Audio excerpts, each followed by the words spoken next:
नमस्कार, मैं रवीश कुमार। इस चुनाव में खबरें तो आ रही थी कि राष्ट्रीय स्वयंसेवक संघ के लोग चुनाव में जोर नहीं लगा रहे हैं, मगर पुराना अनुभव यही कहता है कि ऐसी खबरों को हमेशा कम विश्वास से देखना चाहिए। लेकिन अब जेपी नड्डा ने आरएसएस को उनकी जगह बताकर मोदी की बीजेपी और संघ के बीच बन रही खाई को और चौड़ा कर दिया है। अब इसके दो असर हो सकते हैं, या तो नड्डा के बयान का खंडन शुरू होगा या फिर आरएसएस को अपने कार्यकर्ताओं को मैदान में उतारना होगा। हम आज के वीडियो में इस पर बात करेंगे। इस पर भी बात करेंगे कि जयराम रमेश योगी आदित्यनाथ की वेबसाइट से आरक्षण विरोधी लेख निकालकर क्या बताना चाह रहे हैं। आरक्षण की आग में सुलगता देश, इसको देखिए, आरक्षण की आग में सुलगता देश। और योगी जी ने इस 2 पन्ने के लेख में, ये करीब 2014 या 2015 में लिखा होगा, ऐसे शब्दों का इस्तेमाल करते हैं। ये बिल्कुल हमारे संविधान पर, बाबा साहब अंबेडकर के संविधान पर ये सीधा आक्रमण है। मगर पहले जेपी नड्डा के इंटरव्यू पर बात करेंगे जो इंडियन एक्सप्रेस में छपा है। नड्डा के इंटरव्यू को लेकर कई लोग उत्साहित हो सकते हैं कि आरएसएस और बीजेपी में अनबन है, लेकिन याद रखिएगा, ईडी और जेल जाने का डर उनके भीतर भी ज्यादा है। विपक्ष को जेल भेजकर असल में बीजेपी और संघ को भी चुप कराया गया है। दिलचस्प यह है कि जेपी नड्डा, जो खुद एक्सटेंशन पर चल रहे हैं, बीजेपी के परमानेंट मातृ संगठन को उसकी जगह बता रहे हैं। इंडियन एक्सप्रेस की लिज मैथ्यू से नड्डा ने कहा कि बीजेपी उस समय से अब काफी बड़ी हो गई है जब उसे आरएसएस की जरूरत थी। अब बीजेपी सक्षम और अपने मामले खुद संभालती है। आरएसएस वैचारिक फ्रंट है और अपना काम करता है। जेपी नड्डा ने कितनी सफाई से बीजेपी और आरएसएस में काम के बीच का बंटवारा कर दिया। उन्होंने वैचारिक फ्रंट बनाकर बीजेपी के भीतर और बाहर से काम कर रहे आरएसएस के लाखों कार्यकर्ताओं की भूमिका भी तय कर दी। इंडियन एक्सप्रेस में जेपी नड्डा का इंटरव्यू कल छपेगा, लेकिन इसके अंश को लेकर आज अखबार ने पहली खबर बनाई है। लिज मैथ्यू ने लिखा है कि नड्डा से पूछा गया कि अटल बिहारी वाजपेयी से लेकर आज के समय के बीच आरएसएस की मौजूदगी कितनी बदल गई है। इसी के जवाब में जेपी नड्डा कहते हैं कि शुरू में हम अक्षम होंगे, थोड़ा कम होंगे, आरएसएस की जरूरत पड़ी थी, आज हम बढ़ गए हैं, सक्षम हैं, तो बीजेपी अपने आप को चलाती है। यह बात मोहन भागवत कहते तो शायद ठीक लगती, लेकिन जिसे बड़ा किया जाता रहा है वही कह दे कि अब हम बड़े हो गए हैं, तो उसे खड़ा करने में दिन रात खटने वाले संघ के प्रचारकों को बात कुछ चुभ सकती है। यह जरूर है कि मोदी के दौर में दर्द बाहर नहीं आएगा। सबको नितिन गडकरी की तरह सहना और रहना सीखना होगा। एक नजर में जेपी नड्डा का यह बयान तो पाकिस्तान जाकर जिन्ना को सेकुलर बताने वाले आडवाणी के बयान के जैसा लगता है, मगर वैसा असर होगा नहीं, क्योंकि उस समय आरएसएस का दबदबा था। इतना कि 2005 में आडवाणी को बीजेपी के अध्यक्ष पद से इस्तीफा देना पड़ा। लाल कृष्ण आडवाणी 6 दिनों के लिए पाकिस्तान गए और जिन्ना की कब्र पर चले गए। आज मोहन भागवत इस स्थिति में नहीं है कि अपना जोर दिखा सकें। उन्हें पता है कि यह वो बीजेपी नहीं जिसे संघ ने खड़ा किया था। मोदी की बीजेपी है, मोहन भागवत की नहीं। जेपी नड्डा जिस पद पर हैं उस पद पर उनका चुनाव नहीं हुआ है। वे बीजेपी के मनोनीत अध्यक्ष हैं। जैसे मल्लिकार्जुन खड़गे चुनाव में शशि थरूर को हराने के बाद कांग्रेस के अध्यक्ष बने, वैसे जेपी नड्डा अध्यक्ष नहीं बने। जेपी नड्डा को काफी समय से विस्तार मिल रहा है। इस समय भी जून के महीने तक के लिए विस्तार पर हैं। आमतौर पर जेपी नड्डा को लेकर मजाक उड़ता है कि विधानसभा चुनाव में जब बीजेपी हारती है तब टीवी चैनलों पर मोदी की जगह नड्डा की तस्वीर लगा दी जाती है। यह बात सही भी है। जब बीजेपी जीतने लगती है तो चैनल वाले मोदी की तस्वीर लगाते हैं, जब हारती है तब नड्डा की तस्वीर लगा देते हैं। राष्ट्रीय अध्यक्ष होते हुए नड्डा बीजेपी की सत्ता संरचना में तीसरे नंबर के नेता माने जाते हैं, लेकिन आज उन्होंने जो बयान दिया वो पहले नंबर के नेता के कद का है। बल्कि पहले नंबर के नेता अगर ऐसा बयान देते तो आरएसएस खुद को समझा भी लेता, लेकिन नड्डा के कहने के बाद संघ का भीतरी दर्द थोड़ा बढ़ तो जाएगा। इंडियन एक्सप्रेस की लिज मैथ्यू ने सवाल पूछा, क्या बीजेपी को अब आरएसएस के समर्थन की जरूरत नहीं? नड्डा कहते हैं, देखिए पार्टी बड़ी हो गई है, हर किसी की भूमिका तय हो चुकी है। आरएसएस एक सांस्कृतिक और सामाजिक संगठन है, हम लोग राजनीतिक संगठन हैं। संघ की जरूरत का सवाल नहीं। आरएसएस वैचारिक फ्रंट है, वो वैचारिक रूप से अपना काम करते हैं, हम अपना काम करते हैं। हम अपनी तरह से अपने मामलों को संभालते हैं और एक राजनीतिक दल को वही करना चाहिए। इस तरह के बयान आरएसएस की तरफ से और बीजेपी की तरफ से दिए जाते रहे हैं, लेकिन इस समय में चुनाव के बीच में नड्डा का यह बयान अलग अर्थ रखता है। बीजेपी में हर किसी को पता होता है आरएसएस के बारे में कब, क्या और कैसे बात करनी है। बेशक आरएसएस अपने आप को सांस्कृतिक और सामाजिक संगठन कहता है, लेकिन सबको पता है कि बीजेपी में आरएसएस के लोग सक्रिय रहते हैं। आरएसएस बीजेपी के मुद्दों को सर पर ढोती है या संघ के मुद्दे को बीजेपी अपने कंधे पर, कोई फर्क नहीं करता।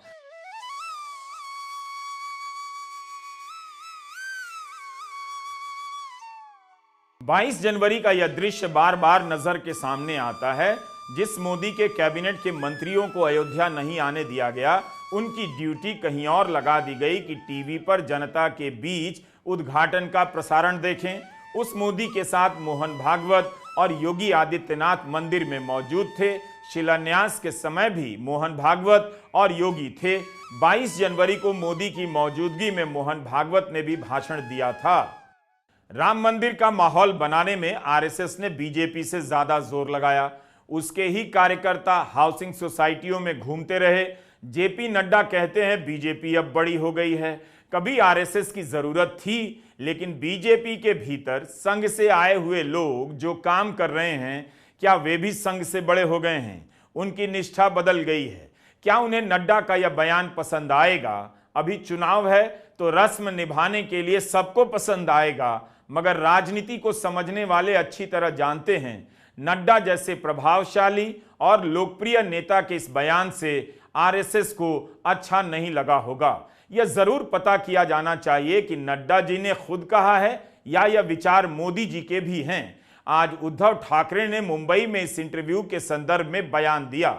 मुंबई में मल्लिकार्जुन खड़गे और उद्धव ठाकरे की संयुक्त प्रेस कॉन्फ्रेंस हुई है। जेपी नड्डा जी ने जो कहा है कि अब हमें आरएसएस की जरूरत नहीं, अप्रत्यक्ष रूप से कहा, उस पर आपका क्या कहना है? खड़गे साहब, आपसे मेरा सवाल यह है कि कल नरेंद्र मोदी जी ने बाराबंकी की सभा में कहा है कि अगर आपकी सरकार आती है तो आप लोग राम मंदिर पर बुलडोजर चलवा देंगे, उस पर आपका क्या कहना है? Thank you. ठीक है, आपने क्या कहा था नड्डा साहब, तो अभी इतना ही बाकी है। वो आरएसएस को भी नकली आरएसएस कह देंगे कल उठकर, और मुझे तो अभी आरएसएस को खतरा महसूस हो रहा है मुझे, क्योंकि आरएसएस को वो उसके ऊपर वो बंदी लगाएंगे। भाई जर का ते असं म्हणतात की राम मंदिरावरती काँग्रेस बुलडोजर चलाएगी, तो आरएसएस पर बैन भाजपा लगाएगी। सरदार पटेल ने आरएसएस पर बैन लगाया था। कुछ भी हो, नरेंद्र मोदी यह काम नहीं कर पाएंगे, बल्कि नड्डा के बयान के बाद नरेंद्र मोदी संघ को मनाने के लिए ही दौड़ेंगे। मैंने एक बात नोट की है, मोदी के राज के पहले संघ प्रमुख के बयान पहले पन्ने पर छपा करते थे, खासकर उन अखबारों में जिन्होंने हमेशा ही बीजेपी और संघ की राजनीति को आगे बढ़ाया। लेकिन 2014 के बाद से मोहन भागवत के बयान 5वें और 6ठे पेज पर मामूली खबर के रूप में छपता देख अक्सर खटकता रहा कि इस अखबार में संघ प्रमुख पन्ना प्रमुख की जगह छप रहे हैं। ऐसा क्यों हो रहा है? संघ के लोग उस अखबार का नाम मुझसे बेहतर जानते हैं। संयोग से 18 मई के ही दैनिक भास्कर में राष्ट्रीय स्वयंसेवक संघ के इतिहास की याद दिलाई गई है। इंद्रभूषण मिश्रा ने अपने अब तक के 3 खंडों में आरएसएस पर रिसर्च आर्टिकल छापे हैं। तीसरे लेख में संघ से जुड़े 6 विवादों के बारे में बताया गया है। लिखा है कि 52 साल तक आरएसएस तिरंगा नहीं फहराया। गांधी की हत्या के बाद सरदार पटेल ने आरएसएस पर बैन लगाया। इंद्रभूषण मिश्रा लिखते हैं कि फरवरी 1948 में सरदार पटेल ने नेहरू को एक पत्र में लिखा और भेजा कि गांधी जी की हत्या में आरएसएस का सीधा हाथ नहीं था। इस हत्या में हिंदू महासभा के गुट का हाथ था। आरएसएस कई दूसरे पापों और गुनाहों के लिए जवाबदेह है, मगर इस पाप के लिए नहीं। लेकिन कुछ महीने के बाद 1948 के जुलाई में पटेल ने हिंदू महासभा के नेता और बाद में जनसंघ के संस्थापक रहे श्यामा प्रसाद मुखर्जी को एक पत्र लिखा। उस पत्र में पटेल ने लिखा कि गांधी जी की हत्या का केस अभी कोर्ट में है, इसलिए आरएसएस और हिंदू महासभा इन दोनों संगठनों के शामिल होने पर मैं कुछ नहीं कहूंगा। लेकिन हमारी रिपोर्ट्स में इस बात की पुष्टि होती है कि जो हुआ वो इन दोनों संगठनों की गतिविधियों का नतीजा है। आरएसएस की गतिविधियों के कारण भारत सरकार और इस देश के अस्तित्व पर सीधा सीधा खतरा पैदा हुआ है। लेकिन भास्कर इस वक्त आरएसएस पर 3-3 लेखों की श्रृंखला क्यों छाप रहा है?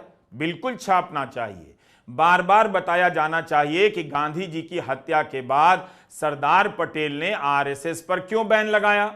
अगले साल यानी 2025 में आरएसएस के 100 साल होने हैं स्थापना के, और नड्डा जी का यह बयान आया है। वैसे उस रोज आप नड्डा जी को भी संघ की पतलून में देखेंगे। हर कोई जानता है कि आरएसएस के कार्यकर्ताओं ने अघोषित रूप से और घोषित रूप से बीजेपी के लिए अपना जीवन दिया है। लेकिन नड्डा का यह बयान कि बीजेपी सक्षम हो गई है, एक तरह से वे आरएसएस की भूमिका मान भी रहे हैं और आगे की भूमिका से अलग भी करते नजर आ रहे हैं। नड्डा कहते हैं, देखिए पार्टी बड़ी हो गई है, हर किसी की भूमिका तय हो चुकी है। आरएसएस एक सांस्कृतिक और सामाजिक संगठन है, हम लोग राजनीतिक संगठन है, संघ की जरूरत का सवाल नहीं।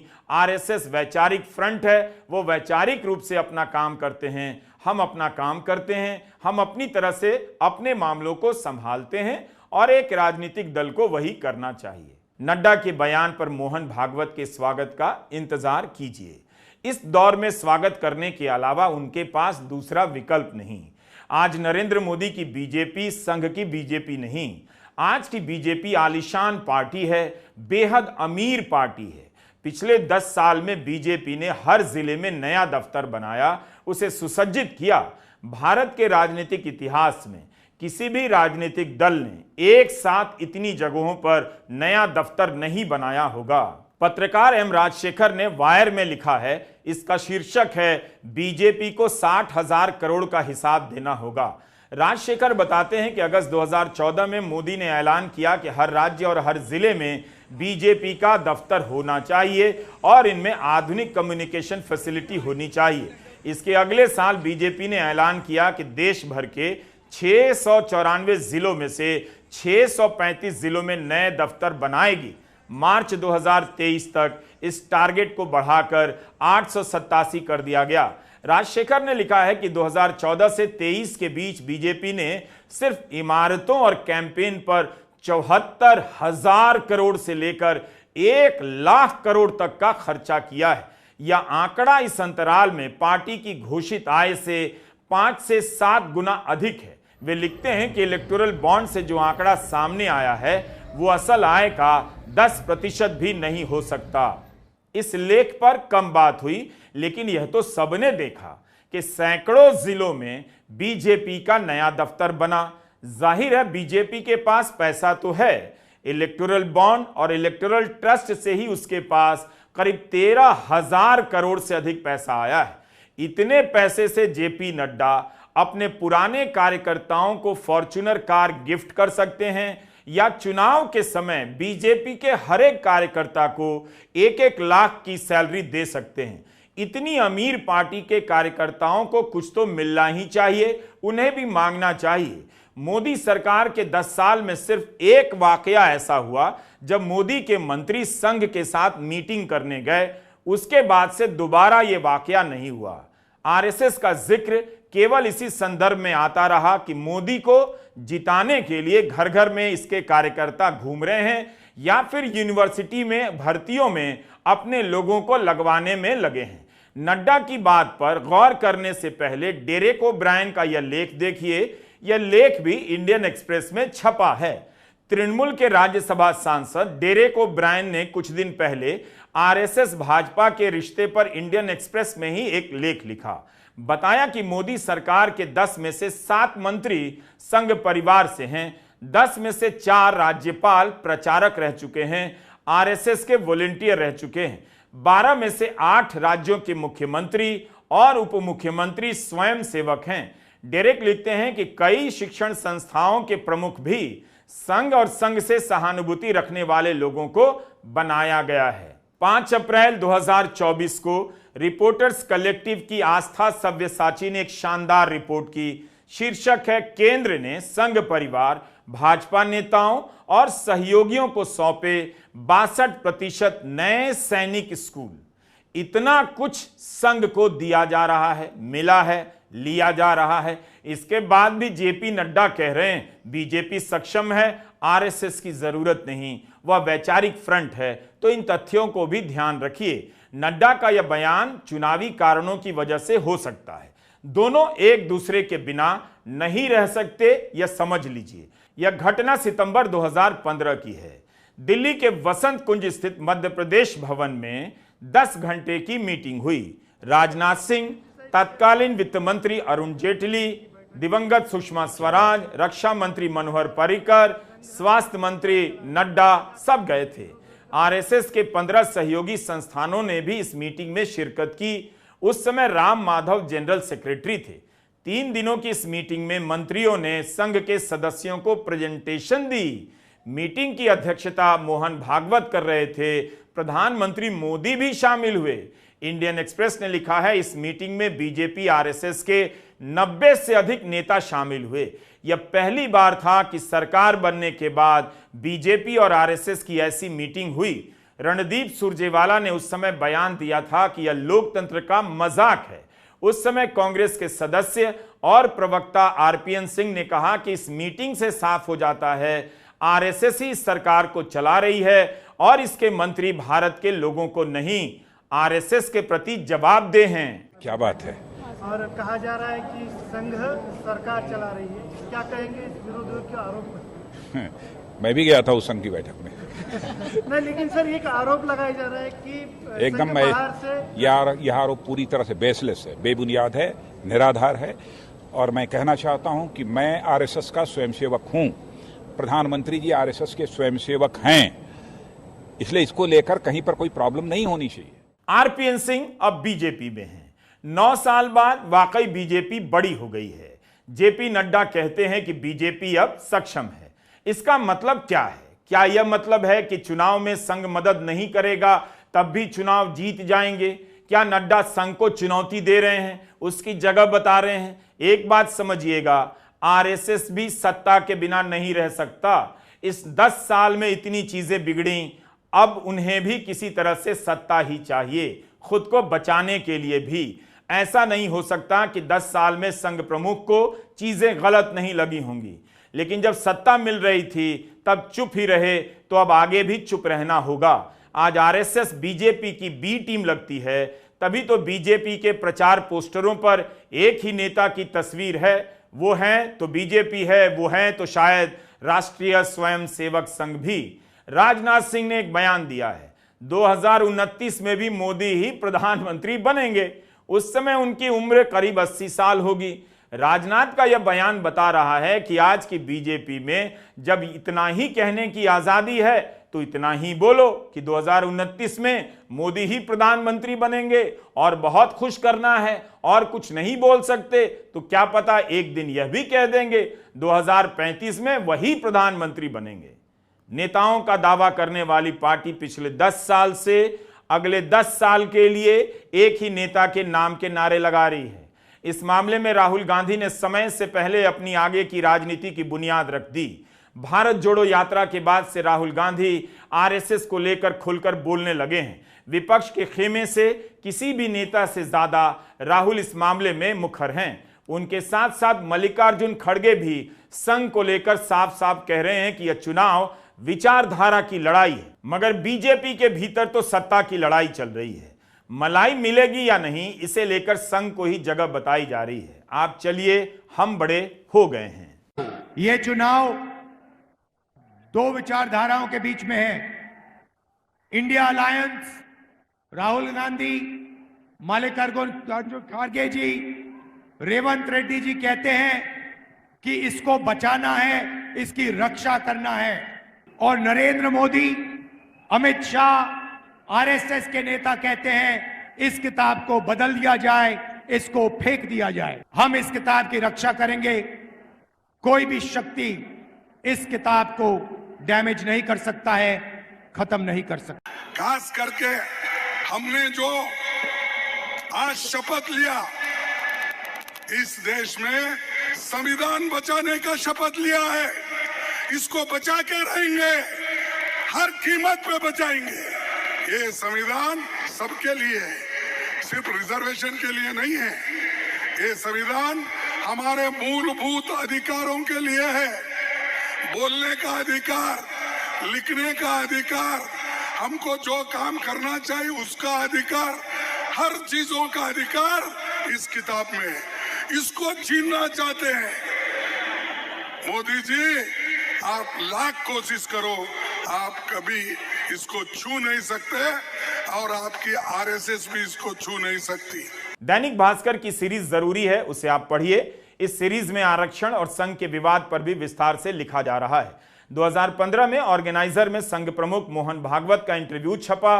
उस इंटरव्यू में उन्होंने आरक्षण को लेकर बयान दिया और हंगामा मच गया। उन्होंने कहा कि आरक्षण की समीक्षा करनी चाहिए। लालू यादव व नीतीश कुमार ने बिहार चुनाव में इस मुद्दे को खूब भुनाया।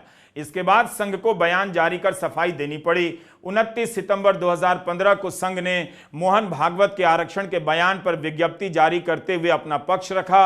अभी तक भास्कर लिखता है 6 सर संघ चालक हुए हैं, इनमें से 5 मराठी ब्राह्मण और 1 उत्तर प्रदेश से आने वाले ठाकुर, यानी सभी सवर्ण। संघ के दूसरे सर संचालक गुरु गोलवलकर ने अपनी किताब बंच ऑफ थॉट्स में वर्णाश्रम व्यवस्था यानी जातिवादी व्यवस्था की तारीफ की है। मनमोहन वैद्य का भी बयान है कि लंबे समय तक आरक्षण की व्यवस्था ठीक नहीं। आरक्षण को लेकर संघ समीक्षा की बात कहकर उन सपनों को जगा देता है जिसे व्हाट्सएप यूनिवर्सिटी के जरिए फैलाया जाता है कि आरक्षण एक दिन खत्म होगा। आज बीजेपी के समर्थकों में बहुत सारे इस पर यकीन करने वाले मिल जाएंगे, लेकिन वोट दूसरों का भी चाहिए, इसलिए आधिकारिक रूप से इसका खंडन कर दिया जाता है और बढ़ चढ़कर आरक्षण का समर्थन किया जाता है। इसके बाद आरक्षण विरोध के प्रमाण संघ और बीजेपी नेताओं के यहां से मिल ही जाते हैं। जयराम रमेश ने 2.25 मिनट का एक वीडियो बनाया है। बताया है कि योगी आदित्यनाथ की अपनी वेबसाइट है, उस पर आरक्षण के विरोध में लेख है। यह वीडियो 17 मई को अपलोड हुआ है। आज हम देखते हैं उत्तर प्रदेश के मुख्यमंत्री योगी आदित्यनाथ जी का वेबसाइट। ये है, लिंक है yogiadityanath.in, और इसमें बहुत सारी जानकारियां हैं योगी जी के काम के बारे में, योगी जी के सोच के बारे में, योगी जी के लेख के बारे में। और यहां लिखा हुआ है लेख। तो हम लेख में जाते हैं तो बहुत सारे लेख यहां शामिल किए गए हैं। एक लेख है, 25 नंबर का लेख है। अगर आप देखें इसका शीर्षक क्या है, इसका ये शीर्षक है, आरक्षण की आग में सुलगता देश। इसको देखिए, आरक्षण की आग में सुलगता देश। और योगी जी ने इस 2 पन्ने के लेख में, ये करीब 2014 या 2015 में लिखा होगा, ऐसे शब्दों का इस्तेमाल करते हैं। ये बिल्कुल हमारे संविधान पर, बाबा साहब अंबेडकर के संविधान पर ये सीधा आक्रमण है। ऐसे शब्द, निकम्मा बनाने वाला आरक्षण, और कहते हैं विभाजनकारी राजनीति करने वाला आरक्षण, और कहते हैं आरक्षण का ये भयावह दृश्य देखने को मिल रहा है।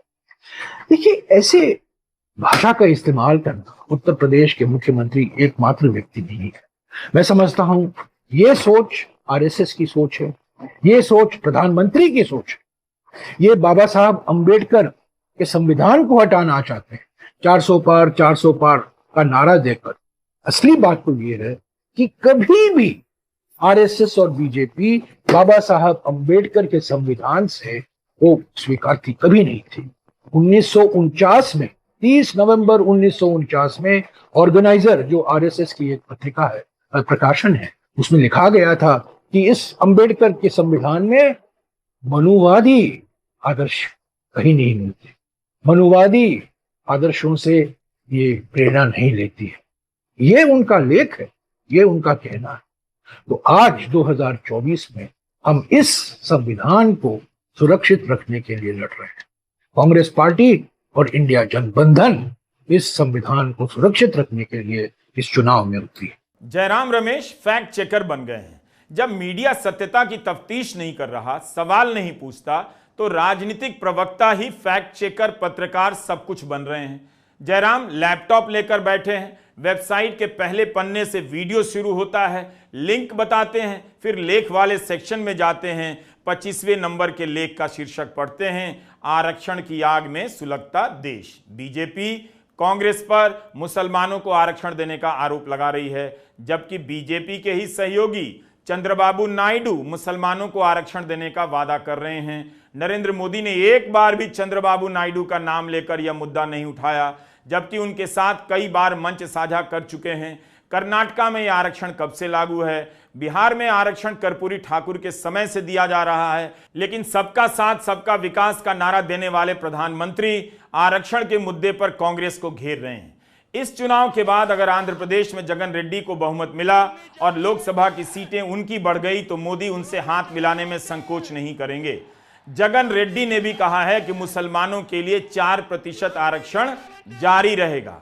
आरक्षण पर प्रधानमंत्री मोदी का बयान एक तरफा छाप दिया जाता है।